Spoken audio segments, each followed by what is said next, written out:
Hello and welcome, anyone who has been waiting in the wings for the classroom to open up. So we're open now and okay, sound effects come extra. Yay, there's BA, good, and Louise. Excellent.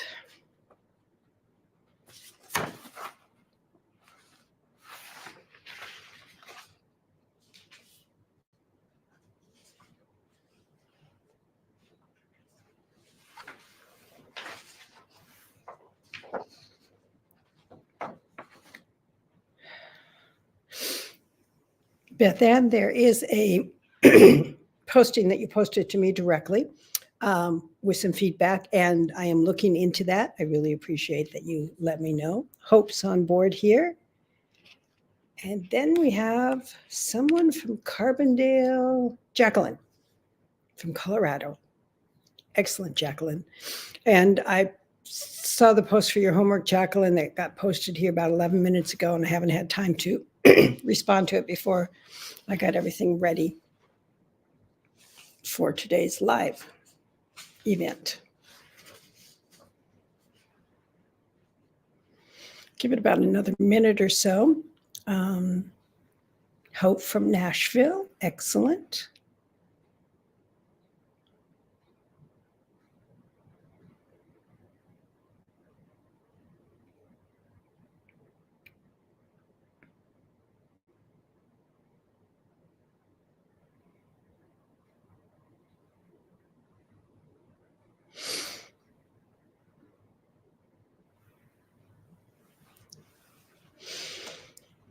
Jacqueline's letting me know that she hadn't expected a reply on the stuff that she just posted about. When I looked at it, it was 11 minutes before. So, Hope, yes, and I am going to respond to your email, Hope, in today's event. Okay, Beth Ann's going to be leaving at the top of the next hour, and so let's get going here. One comment, I'll get into it in some more detail. When you post a question to me directly to my email address, my rule of thumb is to answer the ones in the classroom before I get to any of the direct ones sent to me. And the reason that is that the ones in the classroom, when I answer them, everybody gets feedback and they get to a sense of, oh, okay, I might be doing the same thing or an issue that they're struggling with too.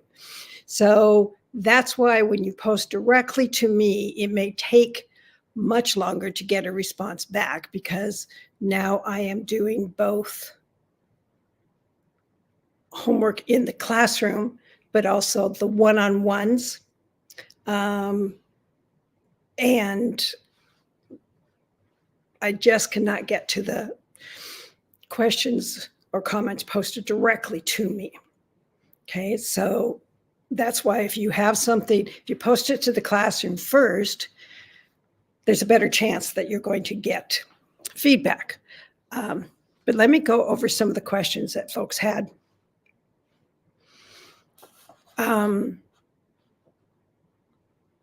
And I think this, Hope, was one of yours. In the completed movie template documents, templates A, character and templates B, conflict, usually appear at the beginning pages of the handout. However, I don't see the templates for the following movie characters: Buttercup, Winston Shakespeare, and Jake Anderson. Are they supposed to have two templates? And Hope understood something intrinsically there that I think I want to repeat because I've had other people ask. There are 6 movies that we're looking at, but not all movies require for each character, male and female. Okay, it wasn't Hope's question, it was someone else. So apologize there. That sometimes the male or the female, one of the two characters, does not change over the course of the story. They're pretty steadfast.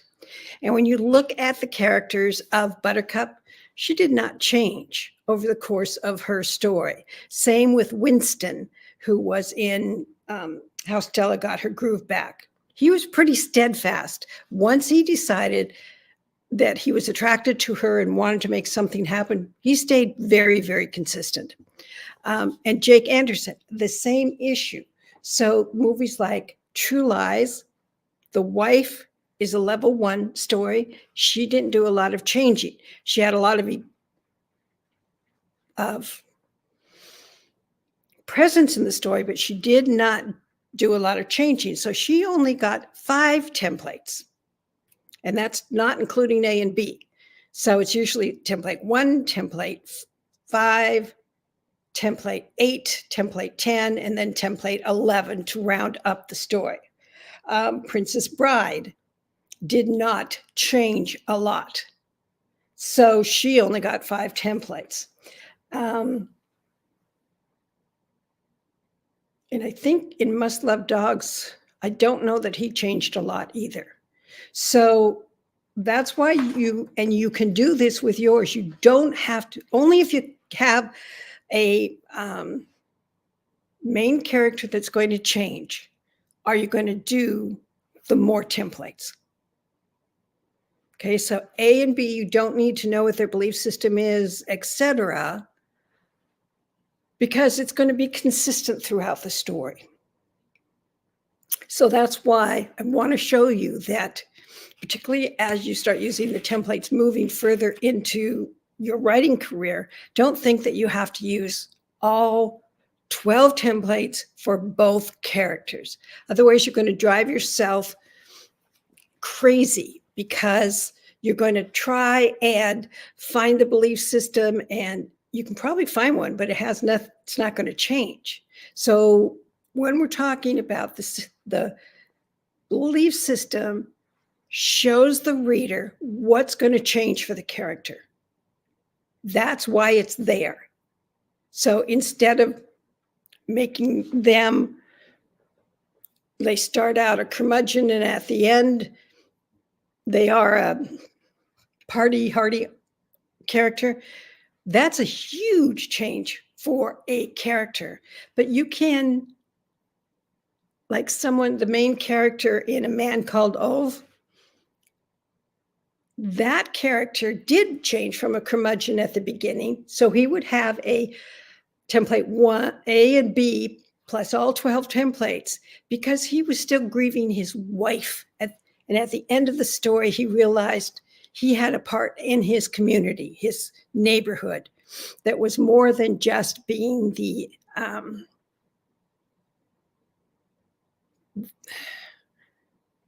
there's a word for it. I'm trying to think of it. The person in the home associations that is the one that's going out and literally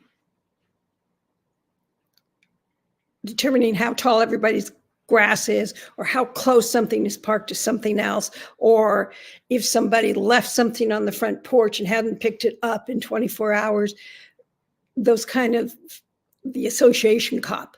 And the character in A Man Called Ove that's what he felt, that to tell where the dogs do their doo-doo and where this has to happen, where that, instead of just talking to his neighbors at the beginning of the story, at the end of the story, he still found things that he wasn't happy with because people were not keeping the neighborhood up, but he was able to talk to his neighbors.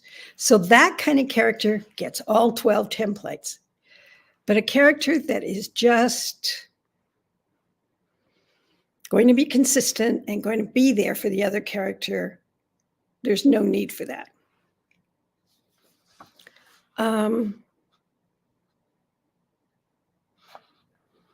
And here's another one. I noticed that some of the questions on the blank templates are either not in the same order as the movie templates, or the questions are not on the movie templates. For example, template B, level 1, question 16 on the blank template, which asks what immediate event occurs to this character, template meaning template 2, inciting incident, that will eventually lead him or her to the end of their story's happy ever after. is not on Helen Tasker's template B level 1. Is that because she doesn't have an inciting incident? Correct. That is, she doesn't. We get a sense of what she wants from her conversations with her husband when she doesn't realize it's her husband.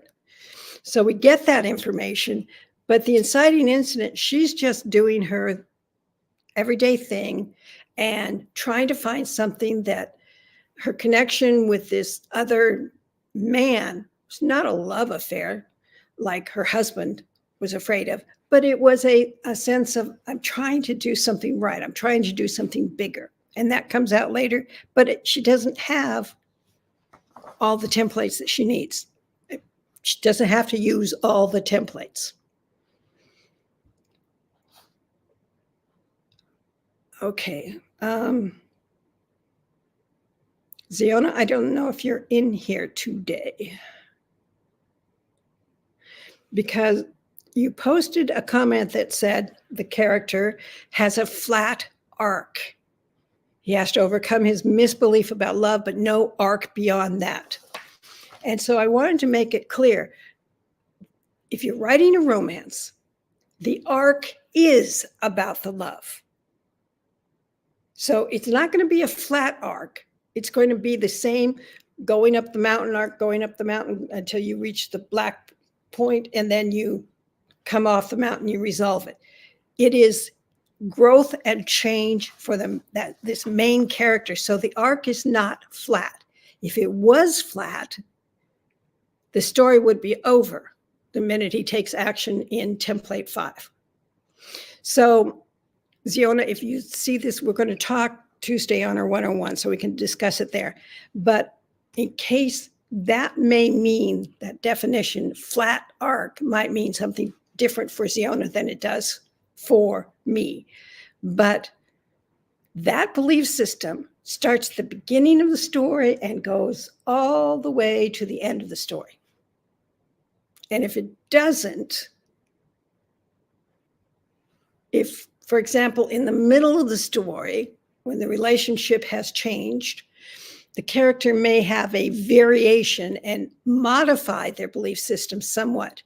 But the whole black moment, it means they have to face that fear that is contained in the belief system. So this is what's going to happen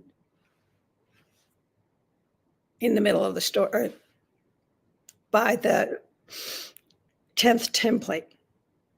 If they didn't trust in the beginning and by the middle of the story they learn to trust somewhat, then when they face their template 10, that black moment, it's going to be about trust.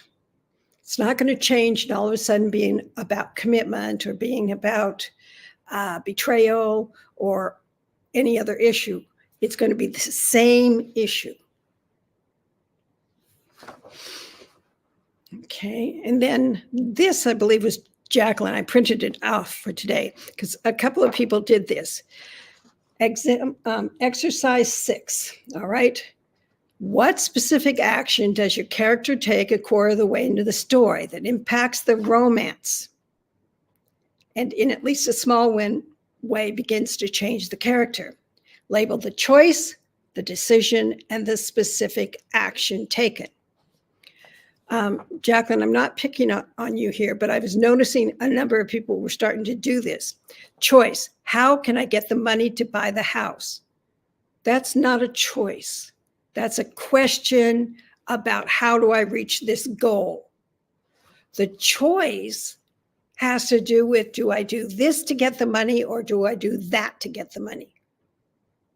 Because a choice is like those scales of justice you see. The choice has to be equal to two of those. So instead of raising a question, which you're not the only one that's done this, the choice is she's already figured out, yeah, Beth Ann struggled with it. And it's not unusual, so don't beat yourself up for anything. So Jacqueline says that's very helpful. So it's not brainstorming. It is brainstorming, but it is brainstorming after she has more than one option to choose from. And that's the whole point of the choice that's given by the inciting incident. That's not a choice. It's this kind of a question, how do I get money to buy the house? It comes way back into the inciting incident. And then you have to go through that pros and cons. If I do this, it's not really going to be a great option. But if I do that, it's a worse option, but they're about equal. So then, Jacqueline, you said the decision. She brainstorms in interior dialogue and conversation with the landlord, roommates, her parents, a coworker from her old firm. That's her pros and cons section here. Do I do it? What can I do it? Specific action. Again, question raised. The question is answered here. And the question raised in Jacqueline, can she do all these things and seek out magic as a last resort, or will that take me too long? Well, just to help everyone else who doesn't have this in front of them. So part of the pros and cons section is she has her internal dialogue. She has a conversation with the landlord, with roommates, with her parents, with a coworker from her old firm. She can redouble her efforts in the Bay Area, extend her job search to outside her field, look for jobs elsewhere, or seek out magic. Now that's 4 different options for her. 4 different options are a lot, particularly when you're writing something that's in the 65,000 word count. So question 6, exercise 6 is, instead of deciding what she's going to do, such as she's going to look jobs out or she's going to seek out magic, it was and I think it's because Jacqueline was asking me, can she do all these things and seek out magic as a last resort, or will it take me too long? It's probably going to take you too long. And this is why just having 2 very strong options makes it easier for the reader to see. Okay, so let's narrow it down. She can look for jobs elsewhere outside of San Francisco or seek out magic. Those are the 2 choices. So now the reader knows if she's not going to start, she might start looking outside and then realize this is not going to work. So this helps. The mentor is to help her make the final choice, not, you can have people to help brainstorm options with her, but the mentor is the one here who's going to say, hey, if you keep traveling outside, you're never going to get your answers. Go for this. Or they could just end it at that, which gives her the motivation to say, all right, I'm doing it. I'm going for the magic. Okay, and then we have Helen. And the choice should be between something that triggers the belief system and some other risk to the character. Absolutely. Because if you're having romance, it's definitely about the relationship and about love. But if you're having strong romantic elements, that's where the strong romantic elements complicates the choice. Because if she goes outside of the San Francisco area, that might be the best option, but she's attracted to this guy and he's in San Francisco and she's not ready to give that up yet. Just a second. Okay, Jacqueline got it. Yay! But this is something that several of you have been struggling with is you are raising a question, which is not a choice. It is, all we're asking for here is to tell yourself what is the two choices, what are they, what or the three choices, whatever it is. And then, and by labeling them, this is the choice: stay in San Francisco or do the magic. Then you're looking at the decision. She's going to stay in San Francisco because that's where the love interest is. And action is whatever is involved with that magic.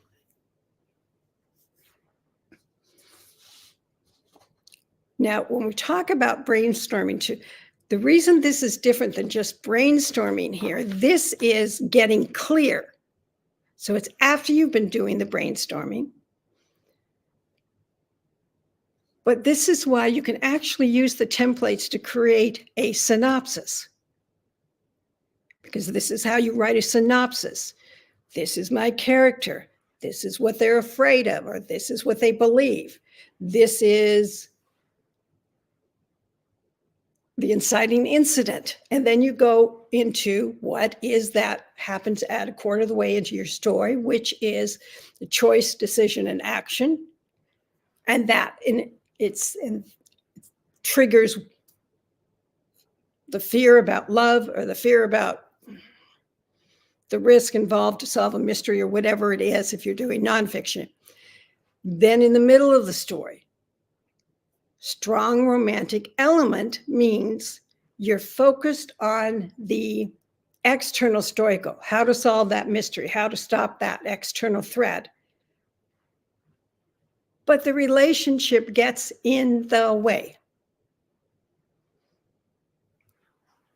Then you move to the climax if you're writing nonfiction, black moment if you're writing fiction, and talking about the romance.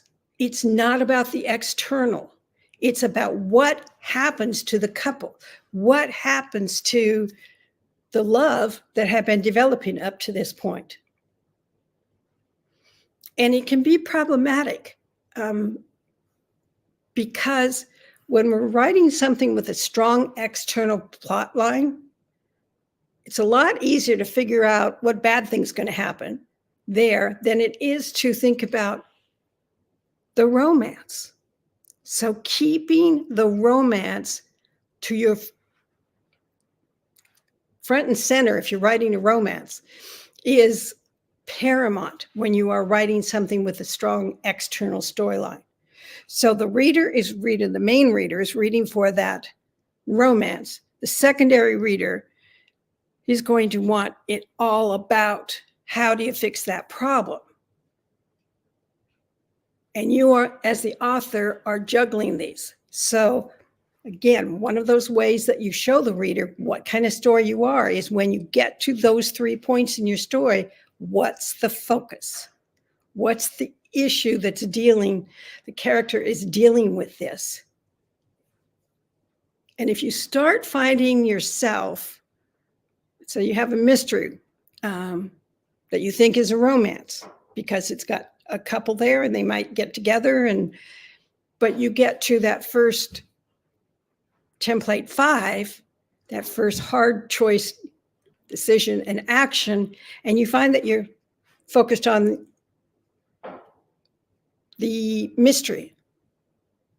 And you do that again, middle of the story, and you do that again at the climax of the story. You're not writing a romance, you're writing a mystery with strong romantic elements. Okay. Now, several of you have done your one-on-one, and thank you for doing it ahead of time. Others, you still have this week and next week, I believe, to get your one-on-one in. And you don't have to have all 12 templates filled out.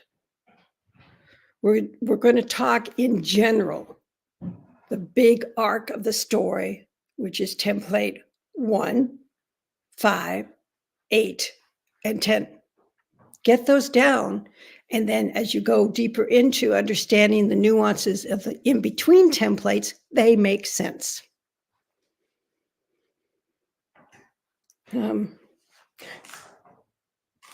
So both Louise here and Helen, that the one-on-one session is good. And it is, because I'm not there to destroy your story. I'm not there to tell you to dot your I's. I'm there to see the potential speed bumps along the way and how you can work yourself into a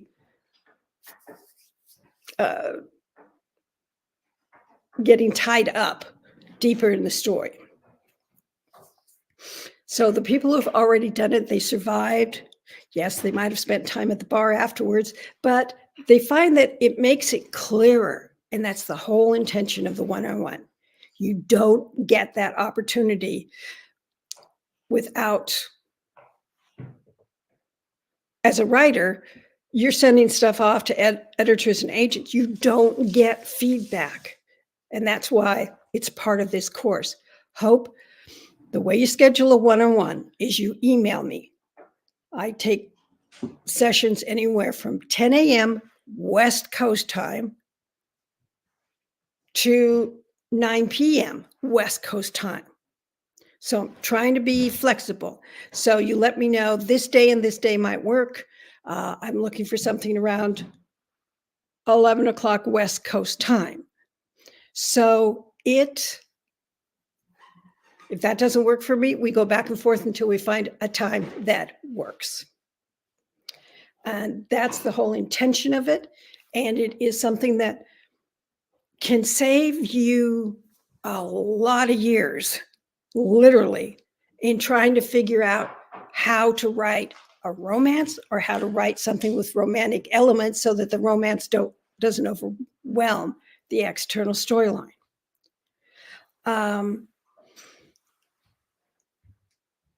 So just email me if I'm unavailable that day. I just let you know this day doesn't work, but what about this day? Or that's why I want you to pick at least 2 days to let me know. And then we verify it. You send me your homework. I hope my phone works, which is something that Helen discovered. I'm changing my phone carrier. It's gone on for a week now. And yesterday, in our middle of a conversation with Helen, it just died. And when the phone says SOS to you, you know there's not a lot you can do. But I couldn't get a hold of Helen because I didn't have my phone. So I'm typing messages saying, call me, here's my number. I could receive calls, but I couldn't make calls. And when she called, the number wouldn't go through. So tech guy had to come home from work, give me his phone so I could finish my call with Helen before my call with Louise. So we'll make it happen. And there was, Helen, I think you got your aha moment at the very end of our talk where you had a question. And you said, will this work in the story? And I was able to point out that she was writing a series, so there was no need to put an epilogue in a story. You can continue that character story in the future books. They're not going to be the main character. They're not going to be the one changing, but they're still going to be present if you're doing a story which is based on the world of these sisters, the world of this community, the world of this occupation. And you'll see that often time and time again when you're reading a book and you aren't aware what they're doing. But what they're doing is they're basically, someone has bought your second or your third book in the series, and all of a sudden they see some information about the characters that in the first book and the second book were the main characters. The reader is going to hunt out those books. And that's how you make more sales.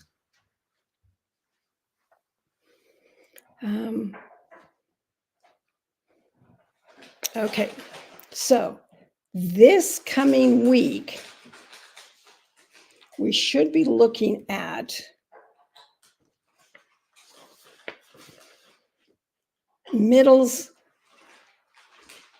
and escalation. What this means is that in template 6 is where you start, Beth Ann, regarding hitting twist point 1 too soon. The first 25% of the story should build the character to ensure the reader is clear, starting at twist point 1, about the character's choices, decisions, and actions for the rest of the novel. Is that correct? Almost. The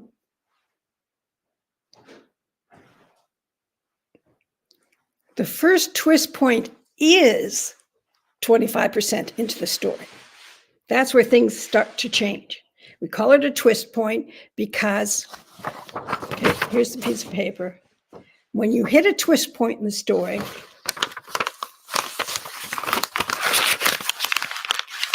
things start to change, but you can kind of straighten them out and they'll be the same person they were at the beginning of the story. But by the middle of the story, things have changed more. That middle of the story is all about that relationship change. And see, it gets harder to make it go back to that same person. But that's the intention of a twist point. So the first twist point happens after the reader sees the character in their everyday world and the inciting incident has been raised.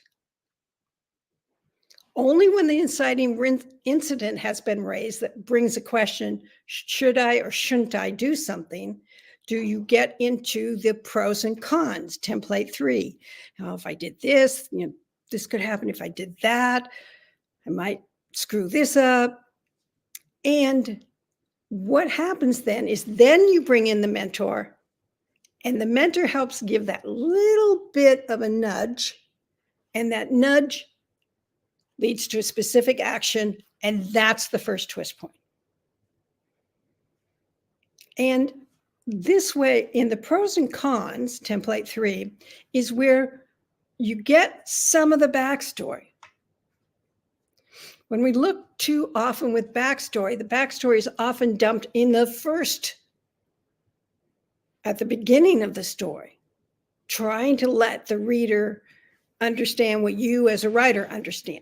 So at that pros and cons, which is going to happen before template 5, template 8, midpoint of the story, and template 10, black moment, we get more and more of the backstory before those particular events, because that's when the reader needs to know it. Why is this character really challenged by intimacy or trust or whatever? We get a little bit of it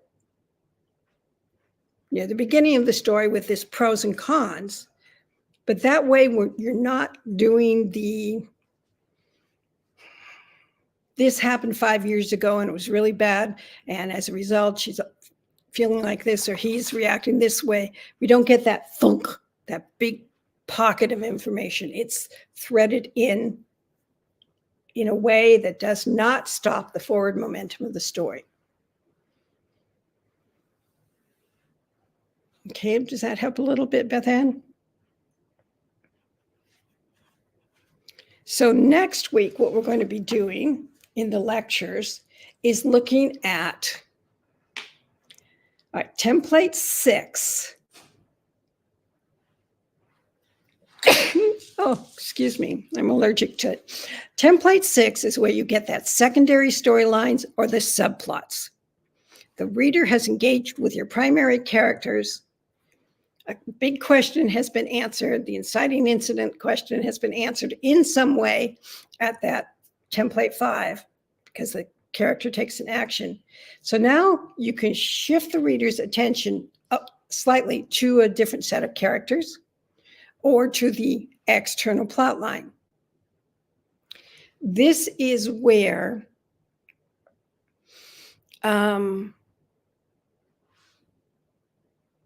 if you are writing non-romance, when you get to those template 5, quarter of the way in, template 8 in the middle, and template 10, the climax, it's all about that external plot line. So look at the movie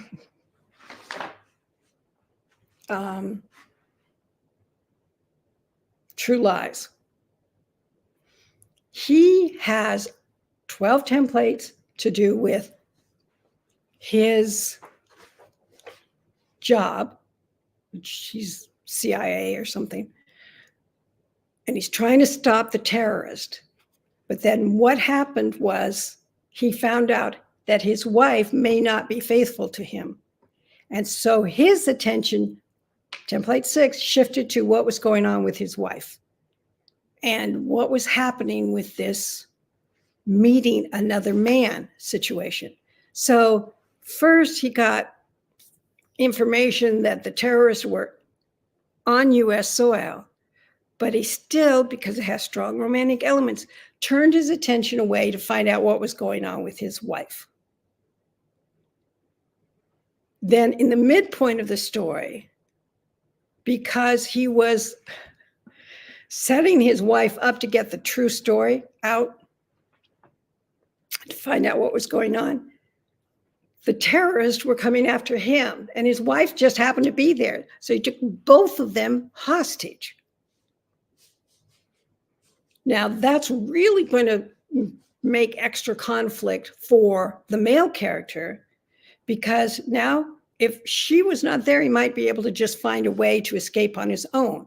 But because she's there, he wants to protect her. But it ends up that she saves him. So that's a good to watch if you're writing strong romantic elements and not just focusing on the romance. So we did template 6 in last week's lectures. This week, we're looking at 7, 8, and 9. Now, as you get deeper into your story, there gets to be fewer templates, because everything you set up in the first 5 templates is going to play out over the course of the next. Template 7 is, as you're moving toward the midpoint of your story, there's a sense that the risks have increased. It's not the character's not going to do the same thing to happen to them before.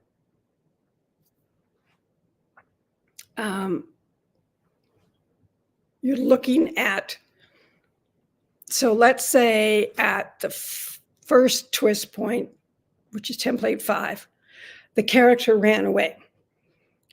And the second twist point, which is template 8, they ran away again. Well, this becomes a been there, done that, didn't work last time, why should I believe it's going to work this time? So instead, you're going to increase the risks a little bit more. So the reader sees that they're more committed to avoiding the relationship, or you're building an anticipation for the reader that things are about to change, but you're not quite sure how. Template 8, when you get there, if you're writing a romance, it's about the romance. Here, it's not about anything else going out there. It's about how they're going to take a little bit larger step over above what they did in template 5 to face their fear. So if they didn't trust them in template 5 and template 8, they might trust them somewhat. And this is where the relationship changes. If you're having a no sex story, this could be where you have a hug or you have a kiss. And so it doesn't have to be a lot, but it changes. Think back to your own experience. back in high school or middle school or whatever it might be, where that first kiss happened, that changed how you thought about the other person. Now, it may have been a yick, that's not what I want. Or it might have been, okay, this guy, that was very nice. So the change has to be appropriate to what your character is facing with their belief system, and it has to be appropriate to the type of story that you're writing. Then you go in template 9. Template 9 is the aftermath of whatever that change in things that happened here at the beginning, in the middle of the story. So if your character feels like their trust was well placed and that maybe they were wrong about not trusting, and they had a kiss or they got intimate, whatever it was, the aftermath of that story, that point in the story, is one may think this is the right one for me, and the other one may think, well, the sex was good. No, it was really great, actually, but that's all we need to do. Don't need to make any commitment. We don't need to rehash any issues. We're good. We're solid. And that happens because both characters are not necessarily ready to release their old belief system that held their old fears, but one might be more ready than the other. Okay, so we're going to be looking at templates 7, 8, and 9. There's also a review for the templates 1 through 8, so that you can literally keep in mind how this is building, like a story structure. If you watch a building being constructed, they don't start with the top floor. They don't start in the middle. They start with the foundation, and that's what you did 1 through 5. And then those foundations are coming to fruition with the next series of the building. So the homework that you're going to be dealing with this week, first set of homework, exercise 7, is based on template 6. To clarify for you, do you have a subplot, and what is it? So we can quickly see this. Don't raise questions here. This is about, yes, I have a subplot, and it's about this couple getting together. And it's like, then you ask yourself the question, how would removing the subplot change the primary plot, which is the relationship between these two? If it doesn't, it's not a subplot. The next question is, do you have a secondary story? Now, if you're tending to write longer, you're going to have either a subplot or a secondary story, or 2 or 3 secondary storylines. The important thing about that is how the mirror is about showing the reader how this storyline with this other couple, how they can get over the fear that the first couple might have. Or they don't get over it, and as a result, this relationship falls apart. So it's a foreshadowing for the reader what's about to happen or could happen if they don't get their act together. So that's the first homework, hashtag EX7. Then we look at that midpoint. And the question is, what specific action does your character take halfway through the story that impacts the romance, if you're writing a romance, and changes the relationship even more? If you're not writing a romance, it can impact the external storyline, the mystery, the suspense, the whatever it might be. And then the question becomes how, not necessarily how it changes the romance, but how it impacts the romance. For all those writing a level 2, it's how it impacts that romance. You're going to label, again, the choice, not a question. Have at least choices there so the reader can see what's going to, this is, they could do this or they could do that. The decision, which basically is I choose this one, and the specific action taken. And then the third assignment is, this is a moment that can happen anywhere from template 5 forward. Template 5, by that point, the two characters are working together. They're in what's called the crucible. They've made choices in template 5 that keep them together in the same situation and forcing them to face their fears. So this question is there an olive branch moment or moments between one character and the potential love interest?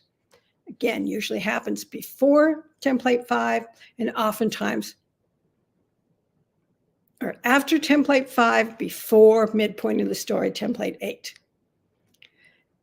This is the moment that you reveal to the reader how this couple could be a great couple, how they really are, in spite of their fears, in spite of the external pressures, in spite of everything, they could have a very solid relationship.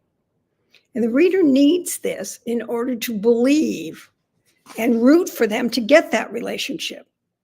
Without the olive branch moment, what happens is, as writers, we have a tendency to default to bickering or just trying to find more external things to keep them apart, instead of saying it's okay to let them get together in some way in the middle. And it can be something as easy as he brings her coffee, remembering what kind of coffee she likes to take. Up to that point, he might have been the one asking for the coffee every time, and her, in her position, bringing the coffee. But this changes. It's just a small olive branch. So you're to clarify the moment and indicate how it impacts the other. So you can pick either character. If you go to pick two characters, just post it in 2 posts, not 1, because I'm having to go through more and more posts that exercise 2, and I'm not realizing that someone's posting exercise 4, exercise 6 at the bottom of that post, or doing 2 people in the same post, which makes for a longer post, and then I have to scroll through. And it's just so that I don't miss your post. So any questions about this homework here?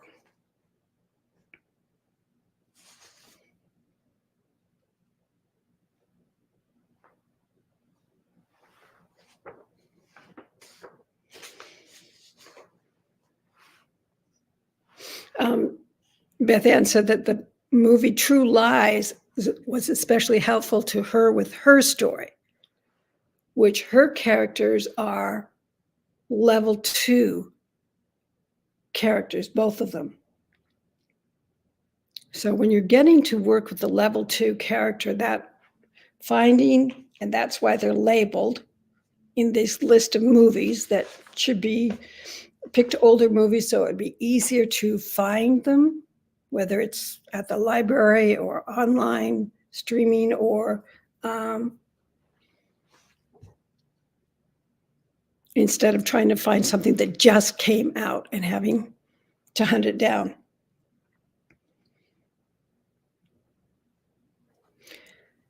Hope. In Facebook, should we put a hashtag Q when we want to ask a question not related to a homework assignment? Yes. And I look for those first to answer. So thank you on that. Beth Ann, can the olive branch moment be a scene when they are overcoming an obstacle together?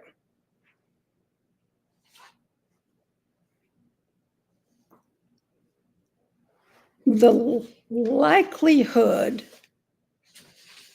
is it's going to be at least a scene in length. But it could, yes, it could be where they have to work together, and before that they haven't worked together, and because one stopped being snippy and the other one stopped being knowing it all, because they worked together, they got through what they needed to do.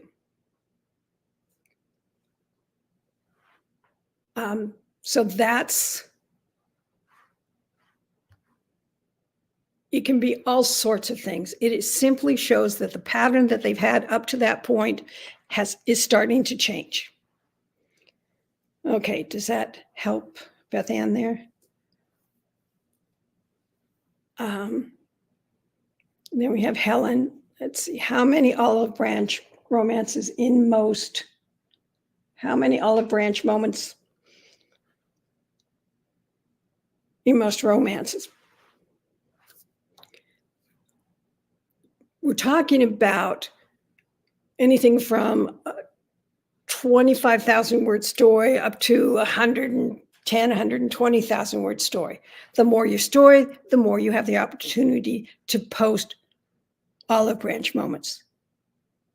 So think more along the lines of, where can I show one or two in here, opposed to clicking off a box that, okay, I've got 7, olive branch moments. There's no hard and fast rule. No reader is looking for a certain number, but readers, it helps them see why they have to keep rooting for this particular couple, because the potential is growing that this couple is going to work out very well together. I remember I had met my husband the year before. We'd gone to school in Italy. We had nothing really to do in Italy. We traveled together and stuff, but it was not a relationship there. Then I came back to the West Coast. We both lived on the West Coast, but we lived in different states. And within 2 or 3 months, I went to my next school, which was in Washington, D.C., and he was on the West Coast. So I came home to a wedding, I think, and I did all the wedding stuff, and he had nothing to do with that wedding, and I didn't even know he was in town. Found out he was, and we decided to meet. And it was summertime, I think. Anyway, we ended up sitting by the river. There's a river through the middle of the town, and talking about clouds. We were looking at clouds and seeing the pictures in clouds. And then we were talking about children's books. And the fact that he read children's books and was willing to read a children's book was an olive branch moment. And the clouds were an olive branch moment, talking about something that you normally don't admit to someone else. But it was just a simple moment that made me start looking at him in a different way. So that is, you can have 2 combined, you can have them spread out, whatever you want to do. And we have a question here. Do you have any advice for Jacqueline's tendency to not be able to get to the midpoint without knowing what happens in the scenes in between?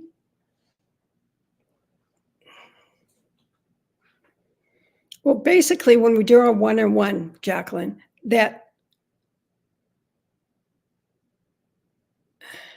The scenes are the smaller building stones getting to that next major point. So if you need to go through template after template 5 to template 6, and then template 7, and then template 8, do it. I mean, these are the smaller increments along the way, that things that need to be happening in between those two twist points. So there's nothing wrong with needing to go there. I mean, having some more things lined up before. But when we talk, you might realize, based on what the fear is and what happens in template 5, which you've already done, it might be easier to go to template 8 and then template 10. Because at template 8, regardless of what happened in template 5, are the couple going to get together in some way? How does the relationship change by that point in the story?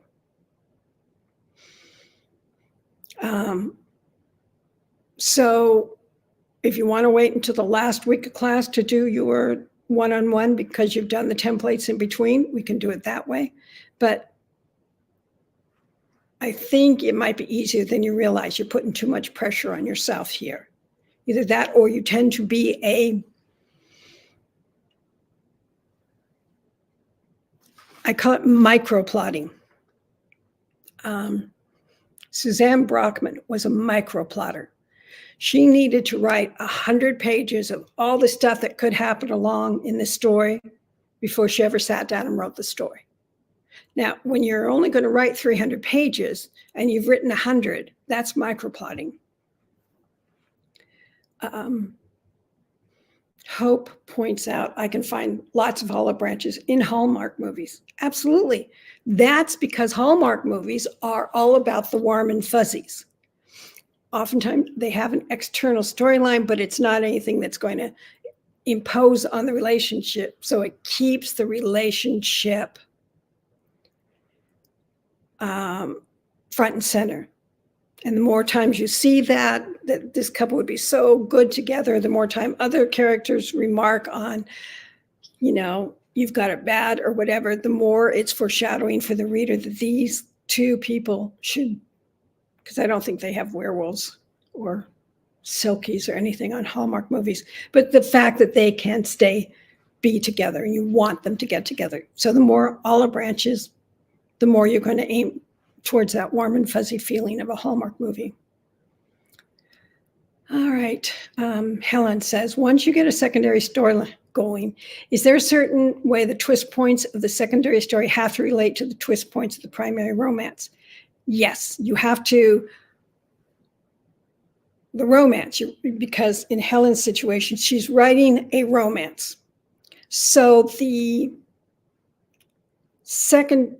subplot in your case definitely has to happen either right before or right after that romance. If it's a secondary storyline, it can happen anywhere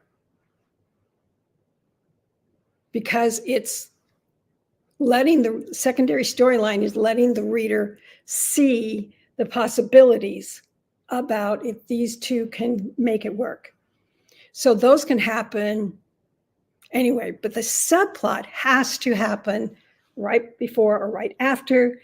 If you are writing a romance, the romance happens first, and then the subplot is impacted. Okay. Does that make sense, Helen? So you don't want to, Helen and I have talked this week, you don't want to shift the attention way over to the secondary storyline and spend a lot of space on that right before you find out what's going on in the romance. The romance is primary. Helen, so the twist points of a secondary storyline don't have to match up. Correct. And in a secondary storyline, in a romance, you might only have template 1 and template 5. and it ends there, and then it's going to be picked up in a different story. You don't have to go through all 5 templates for that secondary storyline. A secondary storyline is what an editor and agent is going to look at if they need to cut anything in your story, and they pull that story, that part of the story out.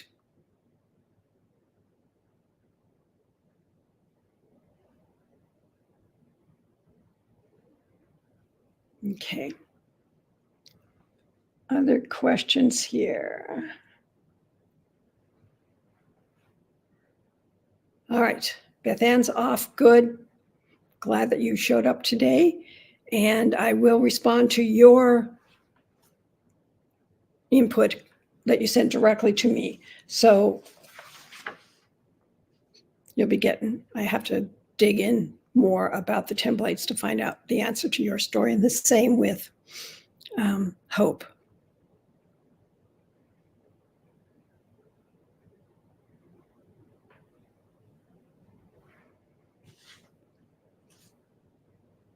Okay, after this week, we have literally one more week of the course. And there's going to be only 2 assignments in that. So if you haven't started yet, and there's a number of you that haven't started yet, I'd appreciate if you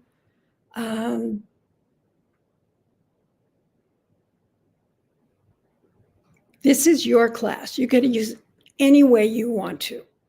So if life has impacted and you can't listen to the lectures or even think about the homework because of other demands on your time, if you just let me know, I'll stop worrying about you.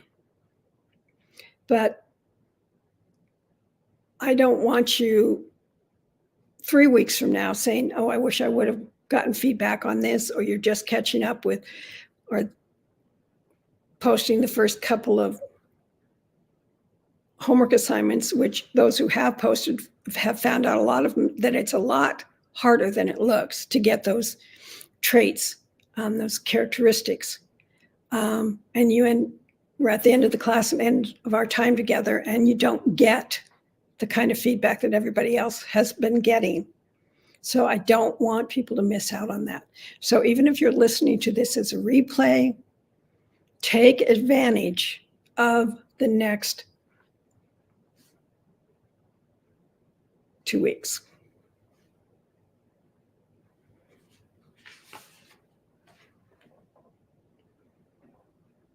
And Helen is excited about the next 2 weeks of class, and that's excellent. Also, there's going to be information coming out here shortly in an email format. So if you're on my email list, you'll get the announcement.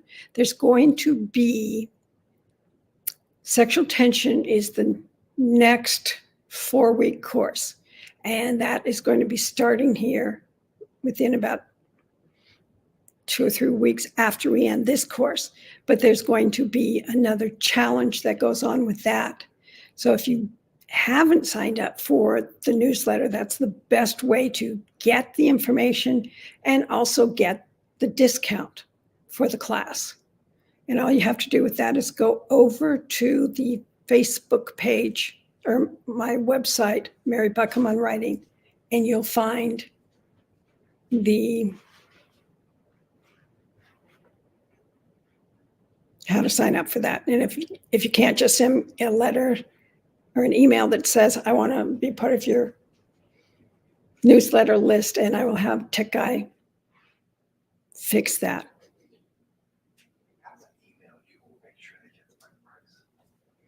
Okay. Okay, so Hope has already received the email for the sexual tension class.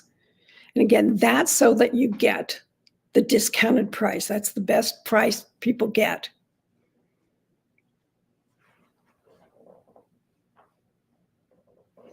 And Helen found that the sexual tension class was awesome. It really does help because it's not about writing sex, okay?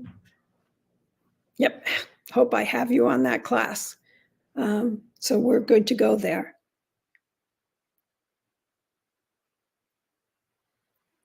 The thing about sexual tension is it's not about sex. It's about that two people drawn towards each other, but having very good reasons not to be drawn towards each other, but it keeps happening and back and without knowing what the 12 stages of the sexual tension is, you could be writing in your story, jumping through all the first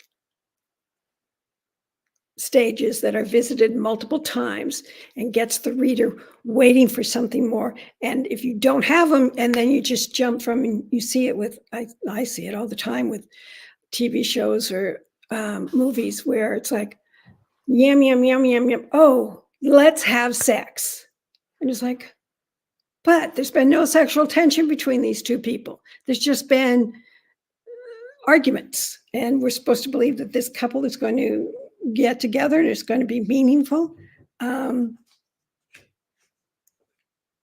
You find out why that doesn't work in more depth in the sexual tension class. Yes, I have hope, and you receive the email. I will tell Tech Guy to make sure that you don't have to receive those unless you want them, the notifications, or if you want to share them with another writer. We're also going to have a 3-day challenge for that class coming up. This is February, so that challenge will be in March. So you can do the challenge even if you're signed up for the class. Okay, any other questions here? I've run over a little bit.